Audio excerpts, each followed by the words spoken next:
All right. Let's get started. Welcome to the first of many summits this year, 2021. I think in all told, we'll have 10 summits. So you are starting the year off right while being here for the first one of the year. Here we are. So here we go. We've got an exciting action-packed summit here for you today. We've got, of course, the fourth quarter awards for 2020. And then we've got a great presentation by Russ Orchard. And then George will be interviewing a great superstar towards the end. So without any further delay, let's get started with all announcements. Let's first of all start with the Inspiro team. Meet the Inspiro team. We've got Jim Hogan with Inspiro. He is the regional manager for Inspiro, and he's going to share with us just a few thoughts about the Inspiro team and the great things that they're doing. So Jim, are you there, ready to rock and roll? Yeah, definitely. Thank you. Okay, let's do it. Welcome. Awesome. Thanks. Hey, we just want to, number one, say thank you for 2020. It was a banner year, a great year, record-breaking for us. And a large part of that was because of our relationship with Century 21 Everest. And we want to just thank you for entrusting us with your clients and helping them with, the dream of home ownership. We know we're so blessed to be able to work with people and help people in that regard. So thank you, thank you, thank you. We're excited about 2021. With that growth from last year, we've expanded our team tremendously. So that's exciting, and so we're ready to go for 2021, and just really excited. And we just want to wish everyone a really happy new year. And we hope that 2021 brings a lot of success and health and happiness. So thank you. Thank you, thank you, thank you. Of course, Jim. Yeah, thank you so much. It's the fun part is, in fact, I was having a conversation this morning with an agent, and unsolicited, they had some great compliments on the team. And so you guys are doing a lot of things right, and we really appreciate that. We appreciate your hard work as well as all the team members. So thank you very much. Thank you. Appreciate it. Thanks. You bet. All right, gang, let's move on to the next slide. So North Star title in Utah is proudly recognizing and announcing the addition of two new title officers or escrow officers. We've got Crystal Cruz as well as Nick Park. So we want to make certain we recognize them and welcome them to the North Star and One Team family. All right, let's move on to All Valley Escrow. Got a great announcement there. So as everybody knows, it was a wild and crazy ride, kind of like Mr. Toad's ride with escrow, with all the refis and everything that was going on. We appreciate everybody's patience as not only the industry worked through all of that challenge, but also, of course, All Valley Escrow. A lot of changes there, a lot of positive changes. And despite all of the challenges and everything that was going on in the marketplace, we had two in particular superstars with All Valley Escrow who just absolutely knocked it out of the park. It wasn't just a home run. I mean, they cycled it. So we want to recognize Angel Noel as well as Tina Patronette for achieving over $1 million in escrows in 2020. We met with those two gals, Lady Kendall Baker and I did with One Team, and recognized them in the office. But we want to take the time, of course, to recognize them for their exceptional efforts and everything they accomplished, as well as, quite frankly, the entire All Valley Escrow team. We have a great group of people there in escrow here in California, and so want to recognize the entire team. All right, let's, of course, as we've talked about All Valley Escrow and then North Star, want to make sure we recognize the entire One Team. So we've got, of course, Inspiro as well, Seller's Choice, and All Valley Escrow here in California. Want to make sure we're recognizing that entire group. Just guys and gals, remember, we've got these affiliates and they have a very vested interest in your success. And we want to, of course, make certain that we are reciprocating and working with these dedicated guys and gals. So we very much appreciate everything that they do. And of course, your commitment to supporting them as well. All right, let's move on to Save the Date. We've got some great events coming up. So let's talk about that. We've got here in California, Meet Your Affiliates. So all of the One Team members led by Kendall Baker will be on Thursday of this week on 2 p.m. Pacific time. We'll be giving all of the agents in California an opportunity to meet the affiliates, to ask questions, get to know them, and really work on some game planning for 2021 as it relates specifically to the services that they provide. So look for that in your calendar, put it in your calendar, and be there, or as they say, be square. So, all right, upcoming virtual summits. We've got a couple here to announce. We've got February's on the 9th, as well as March's will be on the 9th. Both of those in Utah will be at 2 o'clock, and then of course here in California at 1 p.m. All right, so let's move on to the next one. We've got as well the, just before I forget, we've got the award summit that we'll be doing in April. I don't know that we've got a specific date for that.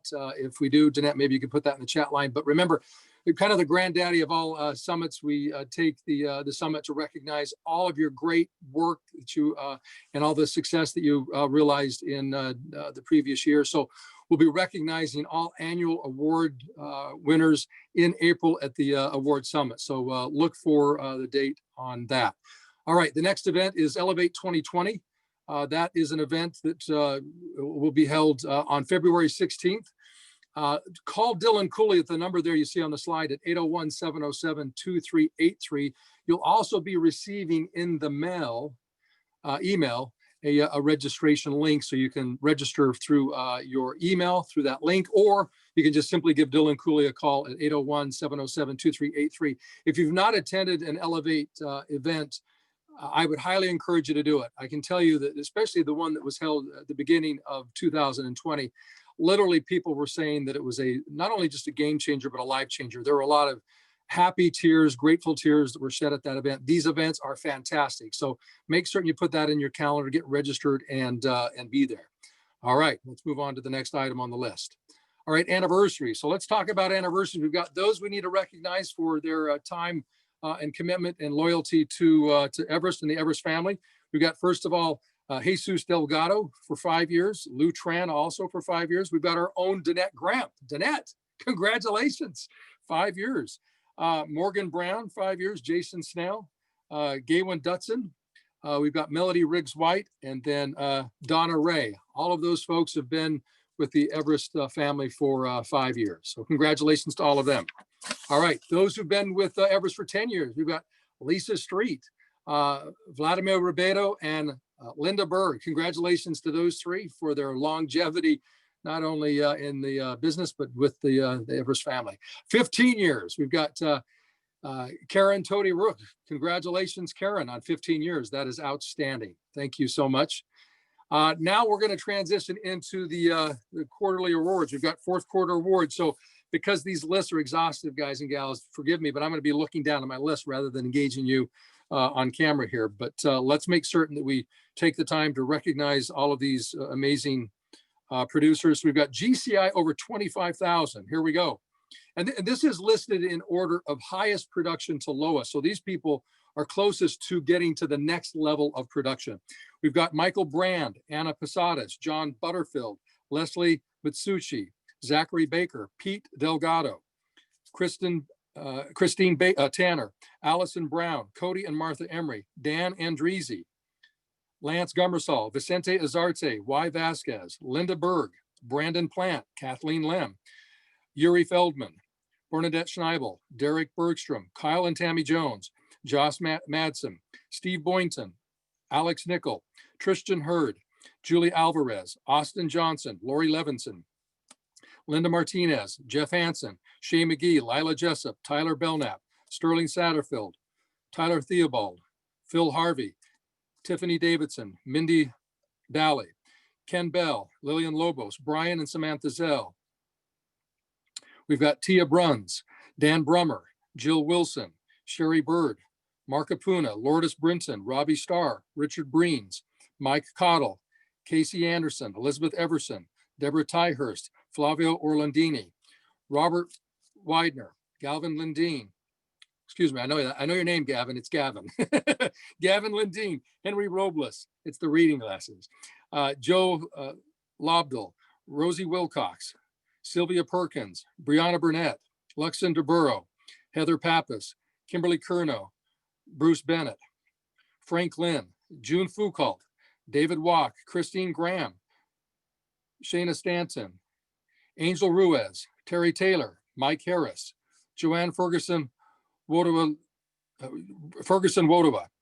Nita Peterson, Timber Weist, Jesus Castaneda, Steve Evans, Samuel Tate, Leah Kruger, Sandra Ramirez, Cameron Richardson, Brandy Boren, Aja Domingo, Karen Lindsay, Adrian Baxter, Parminder Kaur, Tanya Satterfield, Lee Schlachter, Jay Shepard, Steve Henriot, Armando Flores, Nancy Barton, Brandon Freeman, Chandler Davidson, Maggie McKinney, Michelle Chadwick, Brandon McBride, Melody Fox, Lynn McWaters Alesso, BJ Basil, Logan Mayer, Brandon Bailey, Casey Wheeler, Barbara Morley, Deborah Morgan, Rita Weddle, Paul Hunt, Greg Ricci, Chantel Flanders, Josh Bingham, Alex Mugardician, Lisa Street, Jeff Rosenblum, Afifa Rafiq, Anita Downey, Luciana Tuezavura, Sean Mather, Delphine Accord, Babette Barraza, Elizabeth Lee, Amy Caputo, Blake Dillinger, and Audrey Overton. Give all of those folks a virtual round of applause. Wow, and I got to take a breath. A lot of people having a lot of production in the fourth quarter of 2020. Great job on finishing strong. So let's transition now into the over 50,000 group. Here we go.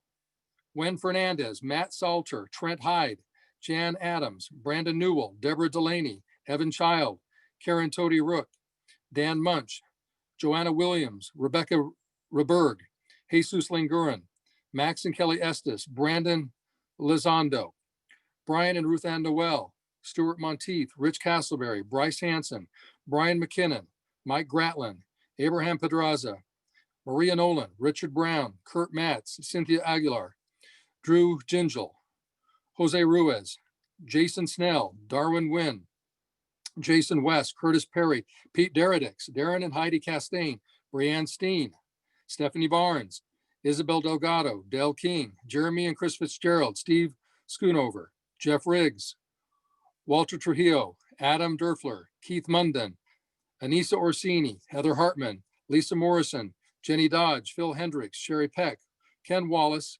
Gordon Deutsch, Lachey Jackson, Tracy Sierra, April Oakes, Hillary Wade, Jeff Larson, Chris Larson, Lisa Cozen, and Lori Pop. Give them a virtual round of applause for over 50,000 production in the fourth quarter. All right, moving upwards to 75,000. Kay Wilson Bolton, Mike Hancock, Fred Law, Mike Stengel, Dave Clough, Will Walk, Mike and Kristen Plisky, Shannon Porter, Scott and Mayette Puckett, Jay Bentley, Andy and Stephanie Ramos, Trent Rogers, Ruby Reese, Aaron Oldham, Mike Tafui, Chad Morris, Jennifer McAllister, Anna Gill, Alma and Jennifer Merrill, Sarah Van Claveren, Robert Naylor, Deanna Haskett, Jeanette Davis, Braden Buxton, Debbie Nickel, Deborah Poole, Tyler Higgins, and Taylor Smith.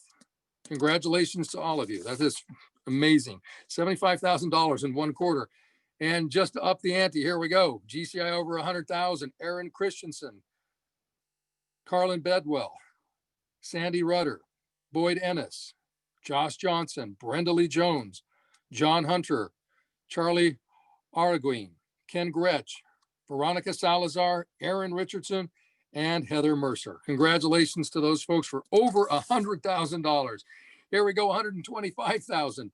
Doug Carey, Nikki Nunez, Blake Mashburn, Giselle Secretan, Jeremy Back, Aaron Mailer, Justin Crane, Lou Tran, Donna McGuire, Ray De Silva, Miriam Drury, Leslie Kruzberger, Christopher Armstrong, Debbie Briscoe, Chad Wagstaff, and Christy Ruckert. Congratulations to you folks.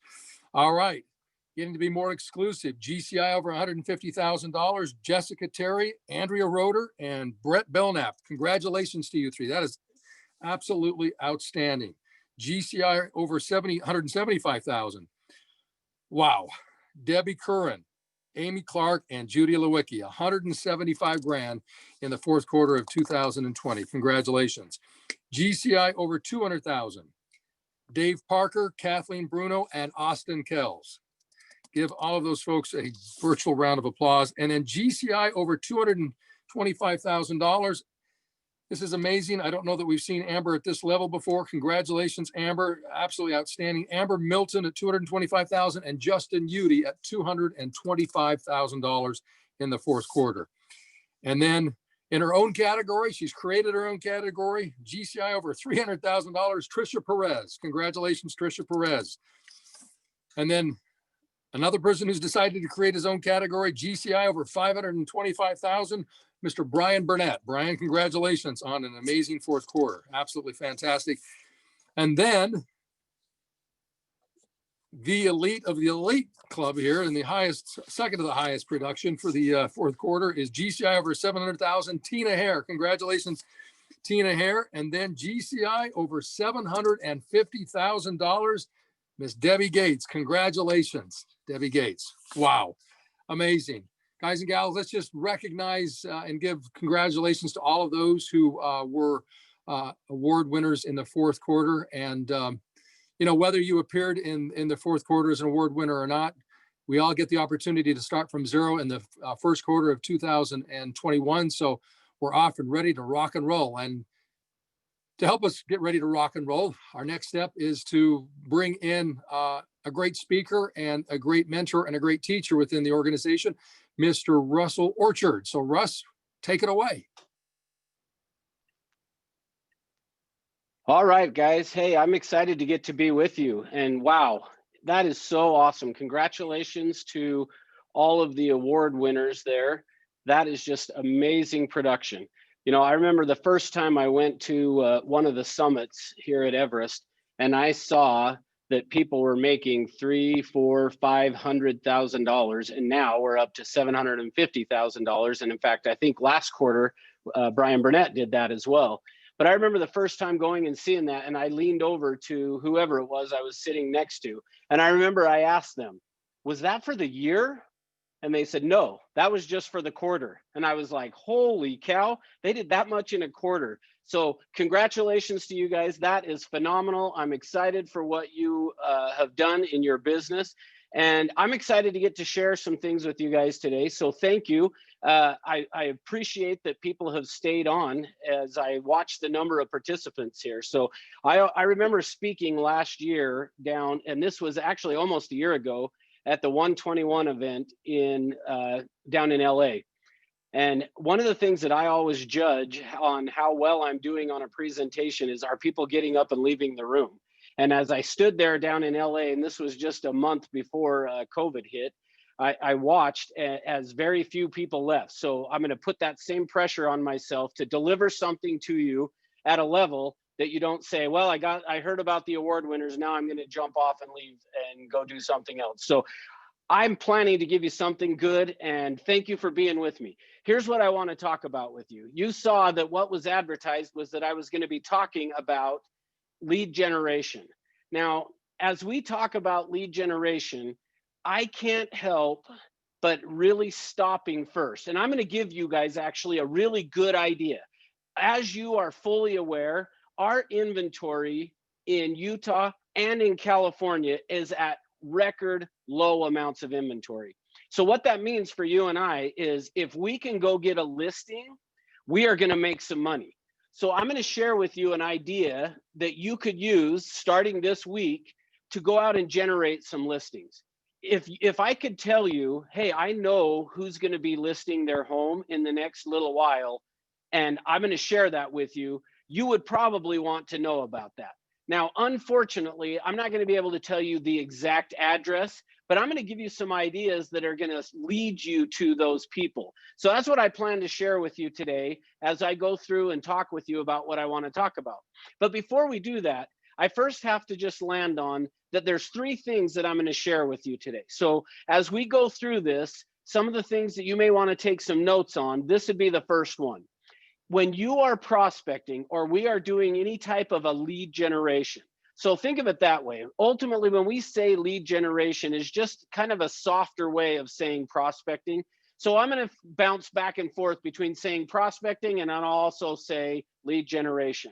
Now, as we go through and talk about that, there's three things that have to happen in any lead generation that you do. So I'm going to give you an idea of something that you can do that would help you to generate some income and make some money, so that next quarter, if your name wasn't on that list, your name's going to be on the list. And I'm going to give that to you. But the first thing that has to happen, regardless, I don't care if you are selling the Eiffel Tower, you have to use this in your prospecting. If you were going to go prospect somebody to try to find someone to buy the Eiffel Tower, you're going to need to use this in your prospecting. So the first thing is this. If you're taking notes, the first thing I want you to write down is you have to connect with people. No matter what you are doing, no matter what source you're using for your prospecting, you have got to connect. Now, Jeremy, within the last week, went through and talked quite a bit about that. So I'm not going to spend a whole lot of time in talking to you about connecting with people, but just keep in mind that the brief little bit that I am going to give to you on this is you have got to be talking to people in such a way that they continue to want to talk to you. What I mean by that is when you are prospecting and you are on the phone, let's say, or you knock on somebody's door, whatever it is, the form of prospecting that you're doing, when you do that, one of the things that you need to keep in mind is that when they start saying things like this to you, when you start to hear somebody say to you, hey, I got a meeting I'm just walking into, or, oh, I need to go. Anytime something like that happens, what they are telling you in a nice way is you didn't connect with me. You have not given me anything to feel like I want to continue to talk to you. So that's your first sign. When you do that, pay attention to what you were doing right before that will help you to figure out what you need to change, so that people aren't saying to you, oh, I need to get off the phone right now. I was just about to walk into a meeting. See, here's the thing. When you are really just about to walk into a meeting, you actually don't answer the phone. Instead, you look at it and go, I don't know who that is. I will have to see if they leave a message and I'll call them back. So just keep in mind, when you are hearing people say things like that to you of, I was just about to walk into a meeting, the first thing that should be going through your head at that point is, uh-oh, I lost that connection. I've got to do a better job at connecting. And then stop and make a plan for what was I doing, what was I saying beforehand that then actually created the scenario for them to say, I want to get off here of the phone.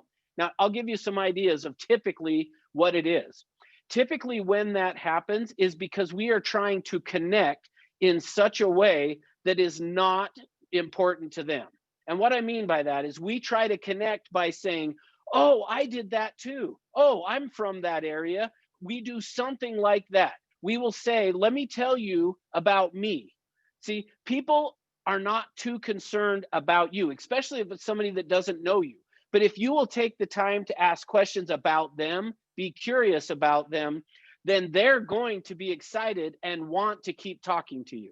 As long as they know you care, that you're sincere in the questions that you're asking, they're going to be good with continuing to talk to you. So the first thing you've got to do in your lead generation, regardless of what it is, again, I don't care what type of prospecting you're doing, you have got to connect with people. And typically we're going to do that through repeating and affirming.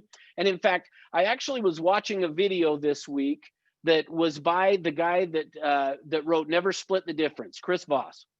Was watching a video about that, and he was talking about, he calls it mirroring them, but we call it repeating and affirming. And when he says you're going to repeat and affirm, you need to repeat and affirm the last 1 to 3 words that person said. So keep that in mind as you are connecting. As a way to connect is repeat back to them the 1 to 3 words that they used as they were talking to you. As you do that, is going to encourage them to keep talking, and it's also going to let them know that you're interested and you have heard what they've said. So that's the first thing. The second thing that has to happen in your prospecting, in your lead generation, is that you have got to create value. So this is where I'm going to spend the majority of my time, and what I'm going to be sharing with you guys today is I want to be talking to you about creating value. And I'm going to give you an idea right now. I'm going to share with you something that you could start to do in your business, starting even as soon as today. You could start to work on it and get it in process in the next couple of days. That's what my objective today is, to share that with you. Now, As part of doing that, as part of sharing that with you, what I intend to do here is, sorry, I gotta fix my screen here. That's the problem with trying to do the presentation and, uh-oh, having all kinds of technical issues here. Sorry, apologize. Okay, let me get that pulled back up here. Is I want to show you a chart. So as I'm pulling that up, I'm just going to share with you what I'm showing with you. So every year, NAR does a survey of home buyers and sellers. And every year, as they do this survey, what happens is this, is they go out and they do a survey of people who bought or sold a home within the last year. So they do this in July, they compile it and release this every November. So what I'm going to show you right now is what came out most recently in November of 2020. Now, what this is this is showing you the way that a seller chose the agent that they listed with. So the first thing you should notice as you look at this chart is that the method that people use to choose their real estate agent, and this specifically one, the one we're looking at here is by seller, is they were referred by or a friend, neighbor, or relative of the person who referred them 41% of the time. 41% of the time, the way that somebody is going to choose the agent they're going to list with is their sphere of influence. Number two, as you see on the list, is that they use the agent previously to buy or sell a home. Now, this one actually you should notice is a little bit of a disappointment when you look at that. Only 26% of the time did the seller use the agent who they used previously. So I didn't intend to share this idea with you in terms of lead generation, but I'm going to share you this one as well. One of the things that says to me, when you see that 26% of the time, the way that somebody chose who they were going to list their home with was that they used the agent previously, and it was only 26% of the time. That means the other 3 out of 4 clients used someone different. So when you close on a transaction and you were not on the buy side, one of the things you should do is adopt that client. After closing, you're not now going to be interfering with an agency relationship. You could give that client, the buyer who bought the listing that you had, a call 3 or 4 months down the road just to do a check-in. Hey, I was the listing agent who helped you, or excuse me, that represented the seller of the home you purchased. And I just wanted to check in and see how the home is going for you. And then from there, if you've been through my SOI class, you know this. If you haven't, you should come and attend it.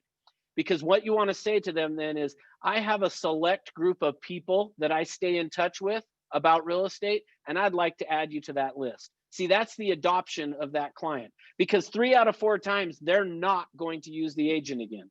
Then number 3 on there, you'll notice if you come down here to the bottom is other. Now, I wish I knew what other was, because 11% of the time, that's how they're going to choose who they're going to list with. And I just don't know what it is, or I would actually be using that. Then we come up here, and here's what I want to talk about. You'll notice after those 3, it drops off pretty dramatically in terms of how people are choosing their seller. So here's what that means to me. What that means to me is it almost doesn't matter outside of working your sphere of influence what source you are going to use in terms of prospecting.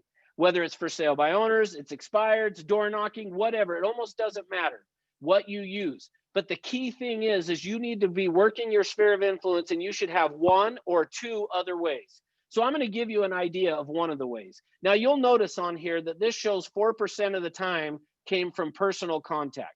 Well, that's what I want to share with you guys today. Is I want to talk to you about a form of personal contact that you can do with these potential clients that you're going to get as a way for you to generate some business. So here's what I'm going to recommend to you. Now, what tends to happen is this. We know that people will move somewhere in the neighborhood of 7 to 10 years is kind of what NAR typically says. Well, what they don't go into, that if you were to research and you would find out, and I'm going to share with you, I actually did this research even just yesterday of what I'm going to share with you, is people who live in a townhome or a condo. So a townhome or a condo, but specifically the one I'm going to share with you today is townhomes. people who live in townhomes will tend to sell that property in 3 to 5 years, over a 3 to 5 year period. So here's my thinking, what I'm saying. Now, keep in mind, here's what we're talking about. Our market right now is way, way low on inventory. In fact, so record low that it's actually scary, that I think that's our next big issue, is, which we've already been experiencing, but is how do we get these people to list their home, and how do you find the ones who are going to do it? So that's what I'm going to share with you. So here's what I did, is I had, and this is what I'm sharing with you is an area that I worked early on in my career. So I had a townhome complex that a friend of mine lived in. My best friend growing up lived in this townhouse complex. And what I had found is that these townhouses were built brand new, and my best friend had moved into one of those. Well, his wife would cut hair. And so I would go get my hair cut from my best friend's wife. They had a little salon in their basement of their townhouse. And so I would go get my hair cut in her salon every about 6 weeks. Well, what would happen then is I would go to get my hair cut. And what I started to notice was this. Every time I was in her basement getting my hair cut, she would start to tell me about someone else in the townhouse complex whose husband had just finished school, or the wife had just finished school, either one, and that now they had gotten this new job and they needed to move. Well, after a while, I started to notice. Now, remember, he moved in as these were brand new built. And so this didn't happen right off the bat. But after about 2 or 3 years, I started to notice every time I would go get my haircut, she would tell me, this person's thinking of selling. This person got a job transfer and needs to sell. You need to call these people. Well, it didn't take me very long to figure out that the turnover that the National Association of Realtors talks about is just in general, but that people who live in a condo or a townhouse tend to sell their property more often because they finish school and they're now getting a new job. They bought this property as a starter property. They've now built some equity and it's time to move on.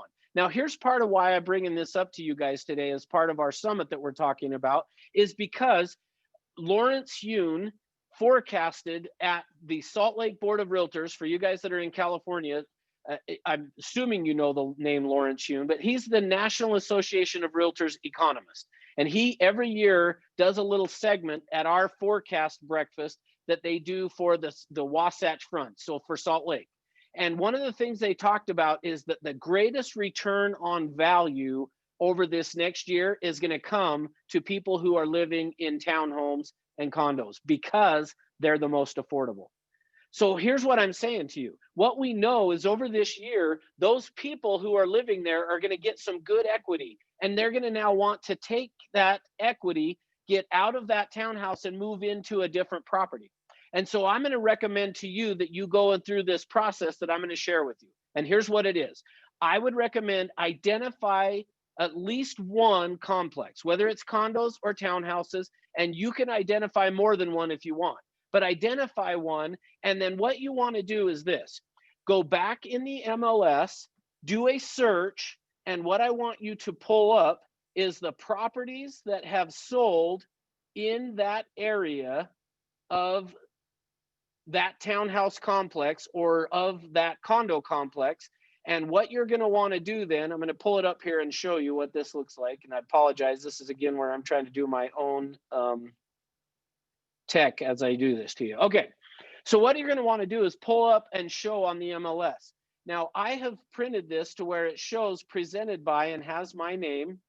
And then this shows this property here that was sold in 2020. Now, here's what I did for you guys, just so that as part of what I wanted to show you today, I went and did the research on this to look at and see in that townhouse complex, this Balmoral townhomes is what you can see right here, what happened with these properties. So I went back and I looked at in 2020, how many properties that had sold in that complex. Now, in this particular complex, which it's not a big one, but there were 16 properties over the last year that sold. And as I looked back and going back to when I was doing a lot of sales in this complex, what would happen is it was generally somewhere in that 20 range that would sell every single year. So remember I said, if there was a way I could just tell you who was going to be listing their property in the next year, you could go and create a relationship with them, connect with them in a way that when it's time to sell, they would want to choose you. That's what I'm sharing with you now, is what I know is in that particular complex every year, there was going to be 20 to 25 people that would sell. Well, what I did yesterday is I went back and I looked at this and noticed that of these properties that sold in 2020, do you know that half of them had bought the property within less than 5 years? The others that had sold were within 10 years. So every single one of the properties that turned over in that complex turned over within a 10-year period. But half of them had been within the last 5, which proves what I was telling to you. So here's my idea for you. Here's what I would recommend is I would recommend go print this off in a manner like this. Now you'll notice it does not have who the listing agent is. It does have who the broker is, so that way we're compliant of we're not saying we did it. It has courtesy of and has the listing broker. But what you want to do is get these printed off, and then here's how I did it. You could go door knock with these, but here's how I like to do it, is I first like to do this, and what you would want to do is mail this to them. Mail it to them with a little note written here on the bottom that just says, we may have a buyer for your home.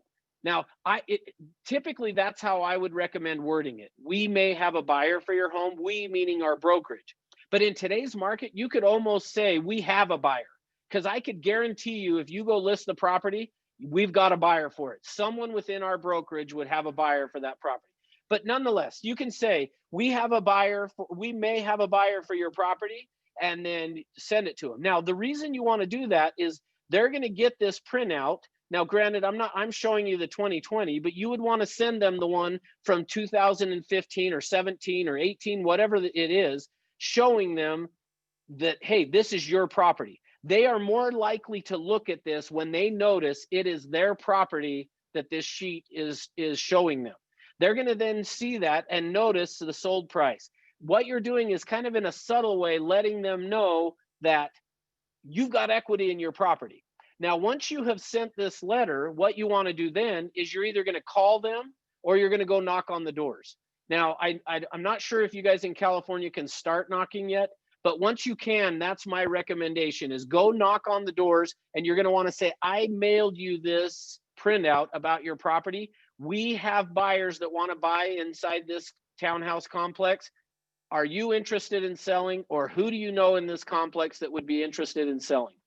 And by sending it to them, hopefully by the time you knock on the door or you call them on the phone, they will remember having received that. It gives this extra touch for you to be able to talk to them as a way to now start this conversation about it. Now, in the event they don't, you want to say, I've got a select group of people. See, add them to your database so that when they do list, you end up being the person that they list with.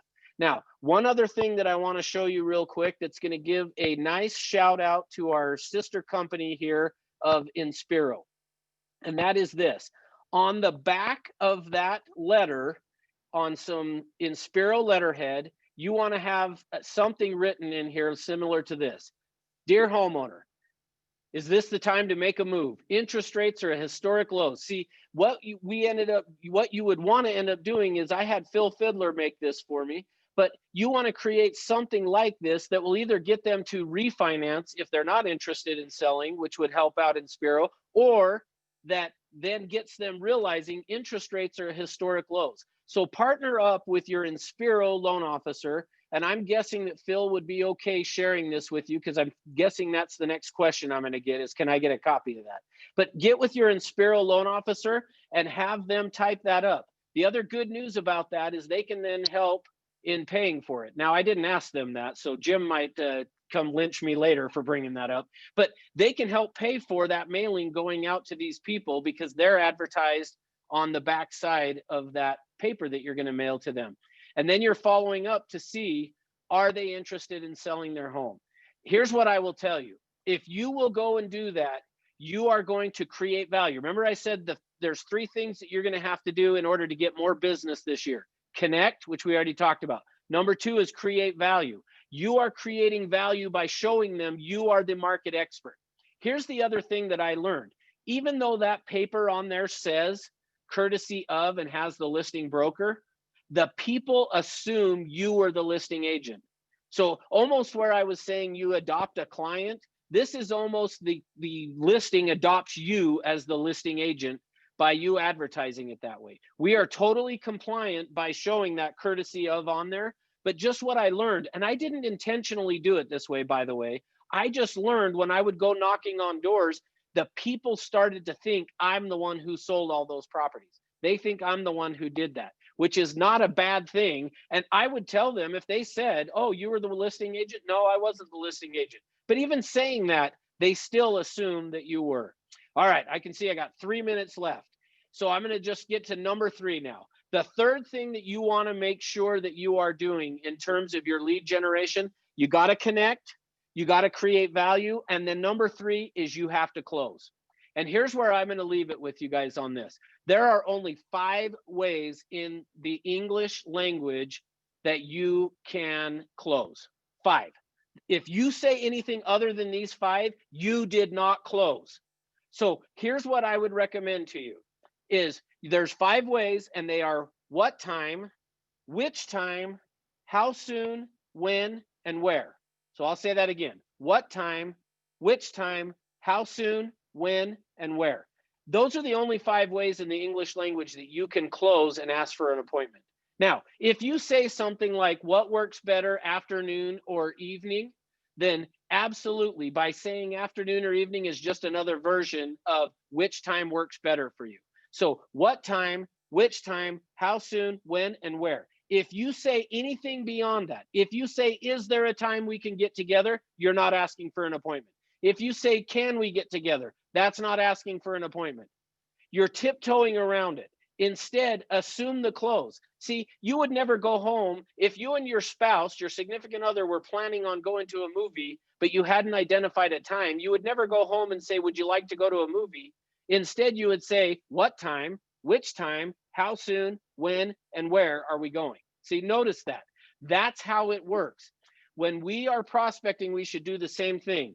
Once you have completed your connection, you have created value, the next thing you want to do is close by using what time, which time, how soon, when, or where.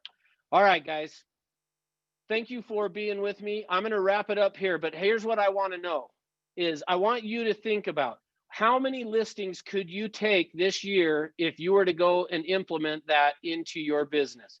If you were to identify a few areas and say, look, I'm going to go out and get the listings to adopt me as their agent, or go out and knock on some doors and talk to the people, showing them, look, here's how much your home sold, or excuse me, you purchased it for. Then now the next thing that is involved is where do you want to move to next? All right. Thanks for being with me. I appreciate you guys staying on. We have essentially the same number, so I won in my heart anyway. Thank you for being here. Next up is going to be George and Flavio, I believe, or am I sending it back to John? I'm not sure, but whoever it is, you can unmute and take over for me. Russ, thank you so much. And so great to have you with us. And boy, we were just talking about every time someone came into my office kept saying, boy, we love Russ and we're so grateful for him. So thank you for what you're doing, Russ. And thank you for the difference you've made in so many of our agents' lives. So as we're, I think that I have a slide, but I don't know if the slide is going to pop up. But I know many of you have been inquiring or asking in relationship to our top producer trip. So before I bring on Flavio, which I'm so excited to have him with us, and to be able to share his story and him to share his story and what's been happening, it's going to be a great day. So with that. The top producer trip has been a real interesting thing. So as you know, we typically always go to Hawaii. And the challenge with going to Hawaii is that depending on which island you're even in, especially with Kauai even right now, is still having a 2-day or a 14-day quarantine if you arrive on the island. And so with that, what we've decided to do this year is that many of you know that who have earned award trips, which you saw with all the awards, there is a ton of good things that are happening, which we're so excited for what you've done. So with that, we have decided that we are going to still, of course, celebrate an awards trip, but in just a little bit different fashion. What we've decided to do is that for all of you who will have received awards, whether that's, a 4-day trip, 5-day trip, 7-day trip, whatever award level you're on and whatever you would receive, you're actually going to receive a Marriott gift certificate. Now, I know that there are many agents who've already actually booked their airfare to the Big Island, who are planning on going to the resort. And boy, we are so excited that you're doing that. However, legally, we are not able to hold large gatherings. And though we could create a large booking, the challenge is that we all know that at least at this moment that you have to have 3 days clearing of a COVID test, and just the risks are too great, not only for the agent who might lose out on their trip, which would be unfair. Number two, unfair, of course, to all those involved if all of a sudden it gets shut down and then you're left hanging there with nothing in your hands. And so we opted to actually use a Marriott gift certificate, the equivalent of what would have been your stay for whatever awards level you're on. So we're excited about that. The award that you'll get, the gift certificate, frankly, could be used on any Marriott resort or any Marriott hotel. So it gives you the opportunity to really choose wherever you want to go, and it should be a wonderful trip. Again, there'll be many people I know that are going to be still going on the 17th to the 24th of April. I know some of them have already booked airfare, and again, certainly we'll hopefully see others that are there during that time, but understand obviously that you need to plan accordingly to your own feelings, to what your safety measures need to be. And of course, there's always the unknown of exactly what Hawaii as an island will actually do in regards to as we progress through this time frame with the COVID. All right, with that's out of the way. And if you have any further questions, please direct them to Danette Gramp. And again, congratulations to all those award winners. And those gift certificates will be available the first week of April, as we're in the process of actually aligning those and getting those with Marriott, the corporation, and Gretchen's working hard and diligently in getting those. All right, with that, let me introduce Flavio. Flavio has an incredibly cool story. And the reason why I like his story is because this is a guy who, even when he first came to not only this office, was doing a little bit of business, but has absolutely just ignited. And he sits right in the middle of really, of course, he didn't make $1 million this year, but he also made nearly $500,000 this year. And I love the fact of how he's approached the business, where he is in his business, how he's worked through, the management of working with our transaction department. I love the fact that he's obviously bilingual. I love the fact that he is working as hard as he can to make it happen. And he's really in the infancy of building structures and creating an incredible life for himself. So with that, and Flavio, you're gonna have to forgive me because my Spanish is often not the best, but Flavio oh my gosh, I can't even see my own, Orlandini, I can't even see my own notes here. But Flavio Orlandini, and I respond to almost Flavio, anything. are you there? I'm here. All Can you right, hear me? let's get you jumped on, and then just Can so you you hear guys know, we're gonna take. Yeah, there you are, Flavio. Great to have you. Hi. We're gonna take about 20-25 minutes, and then I've got also another message for everybody, and appreciate you being on with us. So Yeah, Flavio, absolutely. how are you? I'm nervous. Zoom Don't is be. not as easy as you think. You know what? People always ask me if I'm nervous, and I always say almost every time. So people are shocked when they hear that. I'm like, I still get nervous. Right. It's a tough crowd out there, Flavio. There's 200 of those awesome individuals watching and wanting to learn from us. So, hey, just give us an intro. I gave a very small one, Yeah. but if you could give me just a quick intro as to who you are, how long you've been in the business, and what you're doing. And I've got the great Danette Gramp in here, who is, he's Brazilian. She's telling me who you are, but I want you to tell me who you are. You bet. So go ahead. Yeah, so I'm originally from Brazil. Came to the US back in '95. Initially, I was just gonna come to become a pilot. That was my goal. And then a lot of things happened, and just going through school. And one of the things that I got involved was back in 1999. That's when I started getting involved in real estate, but mostly because my parents were trying to invest here in the US, and they were able to do a couple of things. And then in between that, I got married, and then my wife kept telling me that I should be getting my license, so at least I could do my own transactions. So You were working at Discover Card at the time, were you not? That's correct, yes. Which So is where a ton of our great leaders have come from Rob Oakey to Jeremy Laguerre to Dave Parker to a handful of these guys. Right, yeah, and Discover Card has been a big part of my life, I guess. You know, I worked for them for almost 19 years. And then I was working for them full time, and then started doing real estate part time. Eventually, real estate was full time. So doing both full time, it was super challenging. But in the midst of all that, that's when my wife said, you know, I should get my license, so at least I could do my family's own transactions. That was the main reason. In fact, it was the only reason why I got into real estate back in 1999. Oh, I'm sorry. I actually got my license in 2006.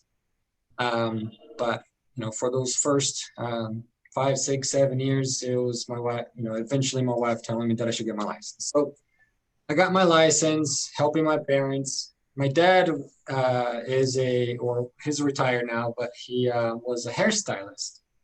And so I guess he had a captive audience, you know, like with that one person sitting in his chair, he was able to tell them about me. And kind of like what Russ was saying, you know, that his story resonated a lot with me, just because my dad would do the opposite, right? Whenever people would mention, oh yeah, I think I want to buy, I think I want to sell, my dad was really quick to just share with me their information, and eventually started helping them. And that's how I got a jump start on my career. And then within Discover Card, I was part of their management group, their leadership group. And so I got to know a lot more people. And same thing, people would just mention, oh, I think I want to sell next year. I think I want to buy next year. I think I want to do this. Anytime somebody mentioned a tiny little clue or just any mention of real estate, which is something that I could potentially help, I would make a note of that. I would immediately make a note of that. And then if I didn't have their contact information, my first goal was to get that contact information. And then eventually just building the relationship that either I had with them, or that my dad had with them, or trying to build on that. And it was just, it just started to slowly pick up. Great. So tell me this. So when did you join Everest? So good question. So a little bit over a year ago. I can't remember exactly the month. But it was Right. So early last year, right? Yes. Actually, I remember now. October of 2019. 19. Okay. So 19. So you're here for all of 2020.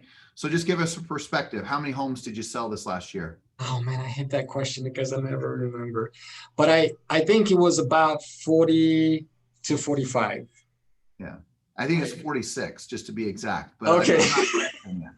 All right. Get that question because I never know.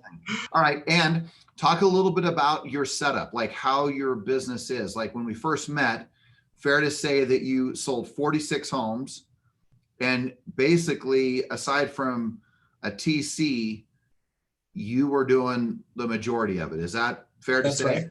Yeah, all myself, which is not recommended.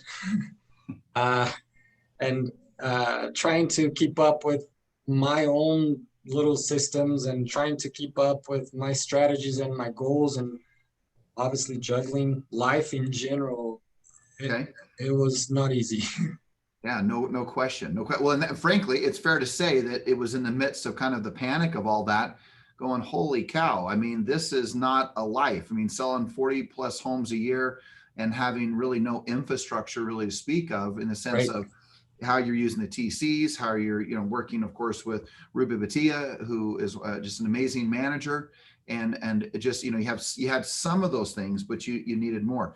So what would you say is the most important thing that you learned over the last, over 2020? And So it's really specific to business. I mean, I know there's many things we learned because it was such a volatile year, but what would you say specifically you learned in 2020 about business? good question. I've been thinking about that, and I think I can come up with three. There's probably more than that, but three things. One was to have a sense of consistency, which is something that I already had. So I already had a sense of consistency with certain aspects of our business, and then whatever was that I felt was my strength and my abilities was being consistent with that. So I realized that that was important. The second part that I learned was actually this year. I mean, things that I had already in my head, but not really pull the trigger on it, was to be able to delegate. I had a hard time delegating things to. I'm fully aware, right? Yeah. Exactly. Where it became, well, right, this term, either you delegate or you suffocate. You I mean, Yeah. right? And fair to say, in the midst of all that, you were suffocating, right? Yep, and even it was suffocating, I still felt like I could do this, and I'm sure I could, but it's not recommended. It doesn't consistently, and it's not sustainable. I think that's a good way to put it. So learning to delegate, to really, find good people that you can work with, rely on, utilize their skills and their passion to be able to supplement the things that it's overwhelming. It can be overwhelming if you don't delegate. I think delegating was perhaps the main theme for me this year, was being able to really work on that. Okay, so consistency, delegation. And then the third thing Let me ask was, this. What would you find right now is some of your biggest challenges that you find as you're moving forward today? I mean, you've obviously echoed the fact of the importance of consistency, which we all know, right? We even have an affirmation within the company that consistency is my greatest tool. You've talked about delegating, the importance of that, building your team, whether that's your loan officers around you, whether that's your title people around you, whether, any and all of those things, right? Like, I mean, it's critical stuff. What would you say is the biggest thing you overcame over the last little bit? What's the biggest challenge that you would say? You got a big smile, so there must be something. yeah. We didn't prime this. So what's the biggest challenge? Yeah, so we always hear about, a team setting. In fact, one of the reasons why I came to Century 21 is because I wanted a team setting. Things developed a little bit different, over the last year or so from my initial goal, but to a better, at least for me, to a better approach where I guess my idea of a team setting is to be able to have people supporting you, just like I mentioned a moment ago. So eventually then the concept, not the concept, I guess the approach of an assistant, right, is something that was always in the back of my mind. And of course, I always heard about it. I never really did much with it, if anything at all. So this year, with your help and Ruby's and a bunch of other people within the company, I was actually able to secure 2 assistants, not just one, but 2 assistants. And it has been, and that's besides the transaction coordinator, which, by the way, that was for me a lifesaver too. But having 2 different assistants that they each have their own segment of whatever I don't like to do. And I've told them I don't like to do certain things, and this is where they would come in. And I feel like being able to truly invest in an assistant, having an assistant, has been a big jump for me this year, a big win for me this year. That's great. I love that. Okay, so let me ask you this: how you and I where you've been at wit's end, everything's going, swirling, and not the sense of negative, just so much happening. So what would you say has been the difference maker for you to work and to employ a higher level of mindset, mental toughness, confidence, a belief that it's all going to be okay as you maneuver and as you work forward? What would you say to that? Absolutely. And that's in fact the third thing that I have in mind, which is really being able to have a group of people that you can trust, right? Group of people that you can rely on, because you can talk to many people about what's success for you, and yes, you can get all that, but it's not until you actually trust people, you trust a select number of people, right, that you feel like, you know what, I know I can do this, I know I should do this, all the I know, but it's not until you take the action. I think for me to be able to take the action, I think it related to being able to trust a group of people. And I think all of that helped me kind of find my center, find my balance, right? Because prior to coming, honestly, I was super overwhelmed and overworked, and I had all these ideas, but no direction on how to implement and take action on certain ideas. It really wasn't until I started getting involved with, there's a bunch of people here within the organization. I don't want to name them all because there's a bunch of people. So Flavio, again, so number one is what I'm hearing is one of the most important ways in which you have protected and elevated your mindset is spending time with the right people. Yes, right? For sure. From For sure, that's big. Coaches. Okay. What else? What would be part of your normal everyday event to protect your mindset? What advice could you give to an agent that's up and coming or wanting to sustain, wanting to go to the next level? What would you encourage them to do from a place of mindset and mental toughness? Yes, it really boils down to the reason why I do what I do, right? I can say passion is a good motivator, and it's a good, give you a good push. And I think it's a fair thing to say, but bottom line, I really think it's the reason why we do certain things. Because if I focus on the reason why I do whatever it is that I do, I can trace it back to typically, I guess a common thing is I do this because I want my family to be safe, to be comfortable, be impressed with me, whatever it is, right? But Right. I have a reason.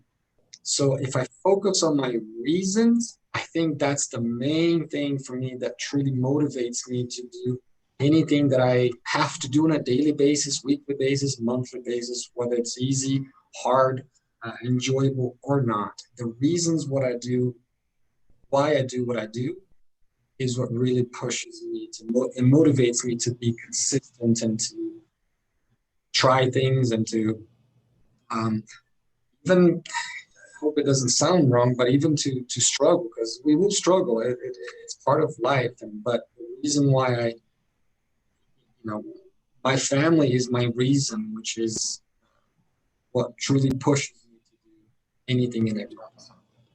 So we got about 5 minutes left. So just let me just ask you this then. What counsel or advice would you give to any agent that you see is struggling? And here's the thing that's interesting. Even in today's marketplace, we're still seeing people who are struggling. We're still seeing people who are frustrated. We're still seeing people who certainly are, challenged with health issues. There's ones who are challenged with all sorts of different circumstances. What would you say to them? What counsel would you want to give with this last few minutes that we have? Yeah. What would you want to share with them, and how could you help them? Yeah, absolutely. So my counsel would be, I guess, number one, to be patient with yourself. I feel like if sometimes you try to beat yourself too much, and sometimes you feel like I'm not achieving my goals, I'm not having the success that I want to have or that I need to have, I feel that people tend to beat themselves up too much, and then they say, "Oh, this is not for me," or "This is, this is just a thing." I feel like if you're not patient with yourself, I think that's going to be a detriment. So my advice would be patient. as you work hard, as you find people that you can trust, as you find your center, as you find your niche, whatever it is that makes you do the things that you want, just be patient, hang in there. Um, you know, I guess to put in perspective and maybe realistically, it may take, accept that it may take a year, it may take 2 years, it may take a little bit longer for you to achieve the success that you want. But the thing is, you will achieve as you try your best and as you just be patient. I think frustration is what, or personal disappointment is, I think, what holds people back. Love that. I love that. Hey, so tell us this, what's your goals this year? My goals is to be able to, how many deals we're going to close this year? We're going to keep track of it so you remember. oh man. So my goal is to be able to, well, there's different layers of goals, right? But ultimately, it's to be able to get to about 70 transactions for this year. So do at least about 50% more than what I've done so far, or for 2020. So that's Okay, so hold on, I didn't hear. Say that again. my goal is to be able to get to Jessica Terry's telling you you're on the hot spot, man. I know, yeah. I want a number that I can hold you fiercely accountable to. So give me the number of homes you're going to sell this year, Flavio. Yeah, so it'll be 70 transactions. That's all right, my goal 70 transactions, 70 families. I love it. And number two, how many investment properties do you already currently own? 11. Good for you, man. I'm so proud of who you are and what you're building for your future. So you have 11 properties. Is that 11 doors? Well, it's at 12 doors. Okay, so 12 doors. What are you going to do from an investment standpoint this year? What's your plan? Yeah, my plan. And we'll wrap up with that. Yep, my goal on that has been to invest in one property per year, at least one property per year. And I'm about there. So far, I'm about there. Yeah. Flavio, that is the same advice I have echoed year over year over year. And I watch agents earning 100 grand, 200 grand, 300 grand, 500 grand, $1 million. And still at the end of the day, so many of them have not taken the very charge of that stability of real estate and the thing that really, frankly, gives us the benefit of all that we have and all the good things that happen from the commissions that we earn. So I just, again, would encourage, look, it's crazy. We're in the business. I hope that we're leading by example, and you certainly are. So I love the fact 70 homes, 70 transactions, and one more investment property, which, you know what, congratulations on your success. Congratulations on what you're doing. And I just hope you know how grateful we are that you're part of the company. And you start listening to what you're sharing, Flavio, and you start to realize that this really is a simple business. But as you and I and everyone knows, we have the capacity as human beings to really complicate it. But in the end, I know that when you go out and you communicate, you do good for people, you aren't a secret agent, great things happen. So thank you very, very much, Flavio, for spending a few minutes with us, and grateful for you. Of course, you bet. Thank you. All right, brother. Okay, I'm going to finish this up. I'm going to visit with us here for the next few minutes, but I just want to change my screen. And there we go. So I can see all these shining faces. All right. Rick Bentley, smile, man. You're not smiling. You're always smiling. All right. Hey, guys, let me just get up here. Hold on. Gallery view again. All right, there we go. All right. So, hey, I appreciate Flavio, and I appreciate every one of you. You know, this is an interesting year. We have had so many different highs and lows. It seems like 1 minute we're all excited. The next minute we're not. In the last 12 months, we've seen so many crazy things. We've seen all of the violence, we've seen all of the sickness, we've seen all of the heartache, we've seen the market literally be cut off completely, then all of a sudden rebounds like a hockey stick, and incredible things begin to happen from the game of real estate. I just want you to know how grateful I am personally for you and how grateful this organization is. I want you to consider the fact that this year, or I should say 2020, you sold over 7,000 homes in this enterprise. That is absolutely mind-blowing to me, that there is 7,000 families that have been impacted by the things that you're doing. 7,000 people, 7,000 transactions at title companies, mortgage companies, home warranty companies, disclosure companies, escrow companies. It's incredible what you're doing. And I hope that you truly hear that. In the speed and the velocity with the market doing what it's doing and the inventory as low as it ever has been, and no matter whether you're in California or Utah, it's a really interesting time. In the 28 years that I've been in this business, I've never seen a lower inventory. In the last 28 years, I've never seen rates as low as they are.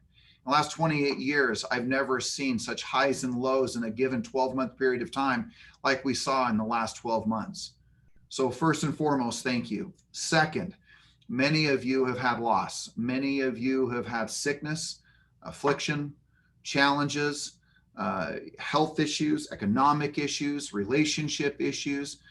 We've had, tremendous tragedy in the Everest family a couple of different times where children have been lost, spouses have been lost, close family members have been lost. There's been a number of things that are very, very, very touching, very, very sad, and very, very difficult. Just know that through all those moments, we so casually will say, quote, the Everest family. But I know that in each one of your offices, you have an incredibly caring manager. You have a leadership team that is there and that is built to help you elevate not only just what you're doing on a daily basis in regards to business, but I also know that you have a life that you're trying to truly live and that there's people who deeply care about you. There's a reason that we want you back in the offices if you feel that you can do so. There's a reason why we want your association. I know there's many of us that miss one another. I know there's moments where, gosh, we wish that we could, give those big bear hugs that often, are not, in our presence today because of the challenges of COVID. But whether or not, you're worried about your health, whether or not you're having challenges with your health, whether or not, there's issues as we watch politically and the freedoms of this country, and then of course the economic. I just want you to reflect for a moment, just a moment of gratitude that you should have, that you're in an industry that for some reason, and I say for some reason, because I can sit down with some of the greatest minds and they will try to articulate as to why through the midst of all of the chaos, all of the challenges, all the disappointing moments, we're in an industry that is white hot, rates as low as they've ever been, inventory as low as it's ever been, homes flying off the shelf like we've never seen before, and so much job loss, and yet the market still continues. The question is always posed, is that setting us up for an imminent failure? I would argue that it's not. I would argue that the people who are buying homes, we know first and foremost that they're qualifying for those homes. Second, we know that people, of course, are having those homes appraised, and the scrutiny on those appraisals has never been higher than it ever has before. Yes, are we seeing people who pay more for the home than what it appraises for? No question, more so than probably any time in history during these last several months. But in the end, I would argue that we're not deemed for a big fall, not because I'm trying to be, happy-go-lucky, not because I'm trying to be optimistic, not because I'm trying to look at the glass half full or half empty, but because the reality is that people are qualifying. 2, people are still employed. 3, you're seeing all this movement because of rates and mortgage programs that really have remained very consistent programs that really, again, make people qualify based on what they have. Are there going to be challenges? But if you take 97% of the US today, you have the 97% of the households in the US today that are above water. And even if they're not making house payments, they're capable of selling that home. So some really positive things are happening. So as you're climbing your ladder of success, as you're providing for your future, as you're providing for your family, as you're providing for your dreams, your goals, and frankly, your most sacred aspirations of life, I hope that you will take a moment and be grateful, and that you will look at the landscape around you and recognize that we are incredibly blessed. And I say that not because we're any more uniquely special than another individual in another industry, but we really truly have much to be grateful for. And I want you to recognize that, because money is an interesting deal. Success is an interesting deal. And I say that because what that does for you is it gives you opportunities with that wealth and that abundance to make choices. I have a dear friend by the name of Jim Jenkins. Some of you may know Jim. Jim he'll define himself as a serial entrepreneur. And because he is so wealthy, he has many people that will come to him and ask him for assistance. And they will sit there in his front room and they will inquire of assistance and help for him. His standard protocol is that he will hear their story, listen to their plight, hear their challenges, and then we'll give them, I'm not going to get into this, but a few assignments, more so like, what would you do with this money? What would you accomplish with this money? How would your life be different with this money? And he sends them away and he has them come back a day or two later. And he sits down with them and he discusses the option and the possibility. He wants it to somewhat, I guess you could say, rest on his soul as to whether he wants to help them or not, whether he wants to cease or stop their, suffering. And in most cases, and in many cases, he's helped a lot of people. But I will never forget at this little lunch that I went with him, and I just wanted to get his advice. I wasn't there to raise any money or get capital or help myself in a challenging situation. I just wanted to sit down with him and I wanted to pick his brain. And I said, so tell me more about that. Like, what else happens? And this was the more profound part. He said, when I'm about to give them the money, he said, I literally hand them the check and then I say these words: you now have a choice. And he goes, and I give a long pause. And then he goes on to say, you have a choice. You have a choice to do whatever you want with the money. You told me you want to do certain things. I'm not going to hold you accountable to it. I'm not going to send a set of escrow instructions and say, okay, now is this what you're going to do with the money? Right? It's not what he does. What I have come to realize, and I think that any of us will recognize this, is that the wealth and the abundance and the free and the income that you're earning allows you the opportunity to choose. So you may not be in a desperate situation like a young man or young woman who's raising their family, loses their job, and boom, man, they need a little bit of help from a person who's willing to do so. But I do know this, that your money and your wealth and your accomplishment will give you choices. And you're going to have the opportunity on a day in and day out basis as you succeed in this business of real estate to choose. So you could choose to help the person who's on the street corner who is holding up the cardboard sign. And you could first reaction could be, there's no way I'm going to help that person. Or you could take a step back and say, you know what? Let me just listen for a moment to my gut check. Maybe it's God. Maybe it's for you just listening to your heart. And you step back and you sit there and realize, wait a second, this person needs some help. Well, I can remember just a few weeks ago, or maybe a few months ago, I had a concussion, who knows, maybe it was months ago, right? But it was a few months ago. I can still remember pulling up to a stoplight, going off of a freeway exit. And there was this young lady who was standing on the corner with her cardboard sign, and she was asking for money. And I have to tell you, it's not a regular basis that I roll down my window and hand a few dollars. Some of you may, at every moment that you give just a few dollars, which is impressive. But I'm always looking for that little pinprick, that little voice that says, this person needs help. It goes in alignment with every day as I walk out to my garage and I look up the sky and I just simply say those words, which are, today, who will I help? Well, as I rolled down my window and motioned her over, I took out $100 bill from my wallet and I handed it to her. And this is a stoplight, and her eyes filled with tears. And there was something about this situation. I said, let me ask you a question. What would you do? Actually, I hadn't handed it to her yet. And I said, what would you do with this money? And she said, I would get a hotel room so I would have somewhere to stay. And she started to swell up with tears. And of course, I couldn't help but get a little choked up. And I handed her the $100 bill. And I said the words of Jim Jenkins: today, you now have a choice. I hope you will choose wisely. as you are moving into a place in your life where you have the opportunity to bless the lives of so many people by your stewardship. And I have said this for years, although this year we will have paid out over $70 million in commissions. We're the #2 company in the world for Century 21. We're a top 100 company worldwide. We have all these accolades, all these awards, all these different things that we do. But in the end of the day, does that even matter? It's only a representation to our success.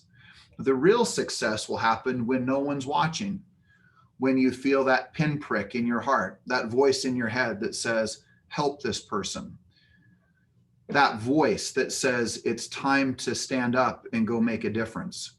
It's time to not be negative, but it's a time to be positive. It's a time to serve versus a time to take. It's a time to give back versus, well, what's in it for me?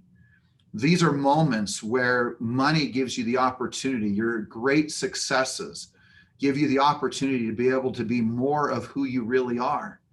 If you're someone who was already arrogant before you ever got the money, well, the unfortunate thing is that the money allows you to even be more arrogant, to be more demeaning, to put people down more, to raise yourself up above many. Yet those who have more kindness, what's interesting is more money allows them to be more kind. Those who have, more peace, interesting enough, money brings more peace.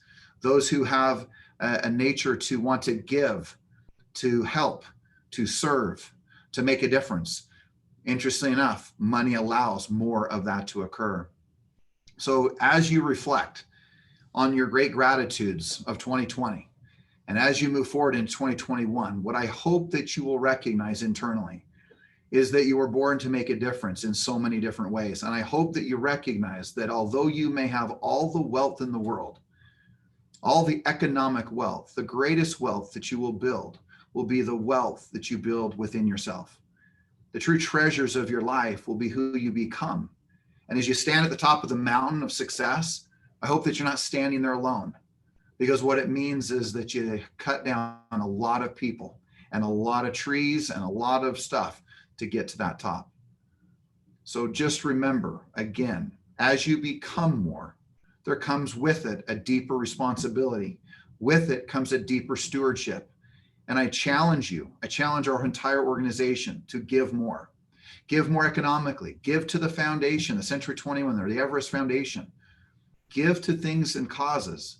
Don't be so judgmental in regards to maybe even where all of it goes, but go out with the commitment that this year, this is a year that you will go out and make a profound difference, that you'll stop worrying about the color of someone's skin. You'll stop worrying about whether they're wearing nice enough clothes. You'll stop worrying about whether they speak like you speak or say things like you say them. You stop worrying about what they are, who they are, what they represent, are they like you? But you start worrying and you start looking at the fact of the heart of that person and the care of that person and your concern for that person and your love for that person. My observation in my entire career of these last 28 years as the CEO of this company, that the fact is that the more that you give, the more that you will get. And if you want to get more out of your life, if you want to get more revenue, more income, more profit, more cash, more deals, then recognize that as you give, you will get. If there's anything that I have observed more in anyone's life, it is that. And what is always interesting to me is that as you move through your life, you come to that realization internally that you were born to do something far greater than possibly just sell a home or 2 or 3 or 4 or the many homes. But remember the impact of every one of those homes. Remember that what's happening is people are employed. People get mortgages. Inspections are done, right? Title companies and employees are employed. We've got our great company right here in Salt Lake, North Star Title with Kim Cruz. We've got our amazing group with Escrow in California with All Valley Escrow, a dynamite crew of people who are there, who are committed to blessing your life because they care and because they want to make a difference. And that certainly goes for Inspiro and all the other companies that are involved. But look, just remember And if you're not a follower on my Facebook story or my Instagram story, I posted a little story of Warren Buffett yesterday. And I was reminded, and when Warren Buffett was 70 years old, he told a story. And the story was about like this. When Warren had a very dear friend who lived in the US, and he was talking about your career. He was talking about the amount of money that you earn, the success that you'll have. But he said it's deeper than that. He talked about a friend of his that was German, who actually was in Auschwitz as a young child. And he noted that at least one family member, maybe more, were killed in Auschwitz. But this one person made it out. And she was in her 70s, living in the US. And she was speaking with Warren. And Warren said, they were talking about who they've become. They were talking about just the dynamics of them as an individual, talking about who they trust, how they can trust someone, being a person of integrity, being a person who stands on solid ground, keeps their word, does what they're supposed to, and such. And I was really touched by what Warren said. He said that this wonderful lady from Germany said, I don't walk around and ask the question, can I trust you? She said, I walk around asking this one question because she was there during the Nazi regime and asked this question, would you hide me? Now, I'll repeat that. She said, would you hide me? Meaning, have I created such a relationship of such depth and meaning with you that you knew who I was because I chose to be a true friend, that I was willing to be vulnerable. I was willing to be forgiving. I was willing to show my gratitude. I was willing to be loyal beyond measure. And I was willing to truly drip with the principles of truth and integrity, not a political agenda of which Adolf Hitler had, but a true blue friend, loyal to the end. Would you hide me? And she said, that is the judgment as to whether I know I can trust someone. Now, none of us, I believe, and I hope not, are in a situation or a moment where we have to sit back and ask ourselves, would you hide me? But what I do know is this, is that as powerful as this Everest family is, and as close as the associations are, and the friendships that are developed, take serious note of those friendships, of those associations, of those moments where you're able to be vulnerable and to connect to another human being. And as much as you may think that they come and go as easily, or that you can just craft a new friend the next place that you may be, or the next environment that you may show up in, is come to my deep observation that it is not as common as you may think. And it is not as easy as you may think. So I will stand by the fact that this is truly the greatest gathering of real estate professionals that the world has ever seen. And I deeply believe that. I believe it because I see who you are, and I see personally your experiences. I see the impact that you have on others' lives. I see the difference that you make when it comes down to those who are in need and those who are struggling. So I would hope that as we move through 2021, that we would treat everybody we meet as if they're going through the most difficult moments of their lives. I know many of you have heard that from me, but I know you haven't heard it for a while because there's been so much chaos, so much craziness. But I just want you to step back, and I want you to remember that no matter how good it gets for you, there are still people who are suffering. So I advocate to you that you should treat everybody you meet as if they're going through the most difficult moments of their lives, and you're going to be right most of the time. There's a struggle, whether it's with their health, or maybe it's something regarding their economics, or maybe it's something regarded to their most closest relationships that are happening within maybe even the walls of their own home. But either way, whatever the case may be, treat them as if they're going through the most difficult moments of their lives. You're going to be right most of the time. So if you have a choice in today's world, above all the chaos that you've seen, the violence and all the horrific things that have happened, even most recently in this great country that we live in. My challenge to you is be kind. If there's ever been a moment in life to ever have the capacity to show a level of empathy, not only to your neighbors, not only to those you associate with, not only, of course, to your own family members, but show empathy to anyone, even beyond the business of real estate. Put yourself as best you can in their shoes. Put yourself in their most difficult moment and try to gain a perspective and recognizing that your association, your pat on the back, you're checking in on them, you're checking to see if they're okay, your high five, your attaboy, whatever it is, don't underestimate the magnitude of the difference that it very well may make. With everyone wearing masks and everyone only being able to see the eyes, but I will tell you one thing for certain. The eyes tell a great deal about a person. And if you look closely, you will see right now, even with all those masks on, you will see a great deal of hurt, a great deal of pain, and a great deal of suffering. This organization, Everest, is poised and should be and should remain as a beacon and a light to giving hope and courage to people. Because at the end of the day, yes, we sell homes, but we do so much more than that. So I hope that you'll recognize that in the end of all of this, if today you sold your last home, I hope that you'll be able to look back and you'll be able to observe and you'll be able to look back with a clear conscience that truly you were who you needed to be, that you weren't arrogant, that you didn't rise with your ego, with your income, but actually your ego went the opposite direction as your income. And that you would find yourself in a position where you look back and you said to yourself, you know what? I did my best today. And at the end, in closing, that's all you can ever do. You can just simply give your best.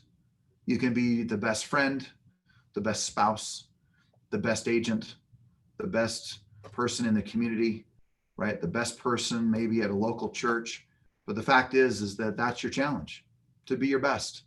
And no one would ever ask anything more than that. But what I do know about this group and the many of you that I know personally, that this is a pretty extraordinary group who understands what it means to be their very best.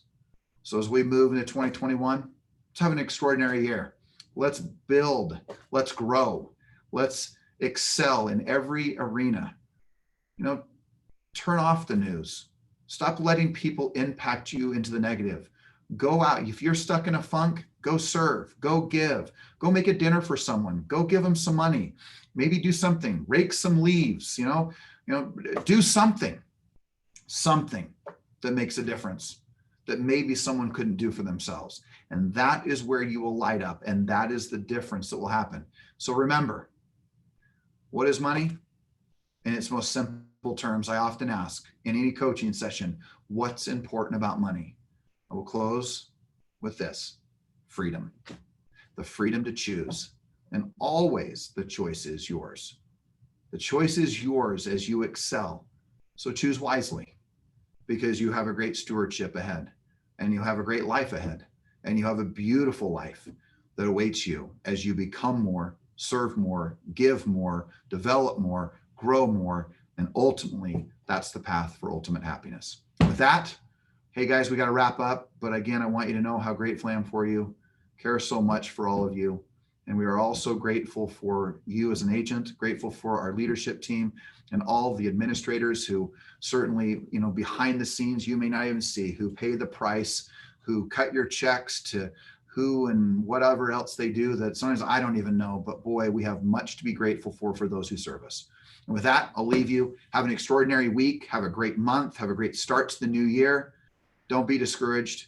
You have so much to be grateful for. So much.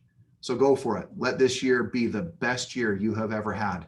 Not dictated by the market, not dictated by the politics, not dictated by what others have to say, but because you choose this very day to be your very best. All right, guys. Thank you so much. Have a great month. Let's have a great year. Go Everest.